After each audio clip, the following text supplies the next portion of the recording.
भरूच के 5 बत्ती विस्तार के पानम प्लाजा में आई ज्वेलर्स की दुकान को निशान बनाकर चोर गहनों से भरी तिजोरी उठाकर ले जाने से विस्तार में हलचल मची है। भरूच के 5 बत्ती विस्तार के पानम प्लाजा में आई आरवी ज्वेलर्स के शोरूम को कल रात तस्करों ने निशान बनाया था। ज्वेलर्स की दुकान का शटर तोड़कर चोर घुसे और सोने चांदी के गहनों से भरी 3 तिजोरियों में से एक तिजोरी को लेकर चोर फरार हो गए। भरूच के मध्य भाग में जहां 100 मीटर के अंतर पर पुलिस चौकी है और पुलिस द्वारा पेट्रोलिंग भी की जाती है, उस विस्तार में चोर गहनों से भरी तिजोरी उठाकर ले जाने की घटना से हलचल मची है। घटना की खबर मिलते ही ए डिवीजन पुलिस ने घटनास्थल पर पहुंचकर कार्रवाई शुरू की थी।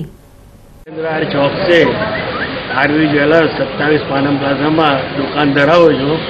ત્યાં આગળ સવારમાં 7:15 વાગે મારી પર ફોન આવ્યો ભાઈનો કે આ રીતના આપણે દુકાનનું શટર તૂટેલું છે।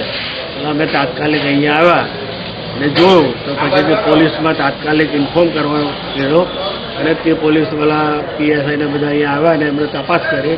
ત્યાર પછી તે અંદર દુકાનમાં દાખલ થઈને જોયું તો દુકાનની અંદર બહારના જે તાળા હતા તે બધા તૂટેલા હતા અને સ્ટ્રોંગ રૂમના જે તાળા હતા એ પણ તૂટેલા હતા અને ત્યાં આગળ 3 તિજોરી હતી તે પૈકી એક તિજોરી આખી ઉઠાવીને લઈ ગયા છે, જેના નિશાન બહાર દેખાય છે। તિજોરીમાં કેટલો સામાન હતો? આ તિજોરીમાં અંદાજે શું હતું તે અત્યારના તબક્કે હું કંઈ કહી શકું નહીં।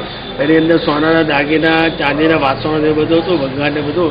તો પછી તે બીજી તિજોરીનું એ કરીને પછી તો ચોક્કસ ગઈકાલ રાત્રિના પાનમ પ્લાઝામાં આરવી જ્વેલર્સ નામની દુકાનમાં કોઈ ગરબડિયાઓ દુકાનનું શટરના તાળા તોડી દુકાનમાં પ્રવેશ કરી અને એ દુકાનમાં જે મૂકેલ સ્ટ્રોંગ રૂમમાં જે 3 તિજોરીઓ હતી જેમાં સોના ચાંદીના દાગીના એમાંથી એક તિજોરીની ચોરી કરી લઈ ગયેલ છે।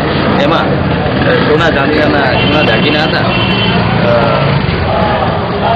એ આ લોકો કોઈ 4-વ્હીલ ગાડીમાં ગુનેગારો લઈ ગયા હોય એવું આમાં ચોક્કસ છે અને આ બાબતે જ્વેલર્સના માલિક બનાવવાની ફરિયાદ એ ડિવિઝન પોલીસ સ્ટેશનમાં દાખલ કરવામાં આવેલ છે અને હાલમાં પોલીસ સ્ટાફની જુદી જુદી ટીમો આ ગુનેગારોનું પગેરું શોધવા માટે તૈનાત કરવામાં આવે છે।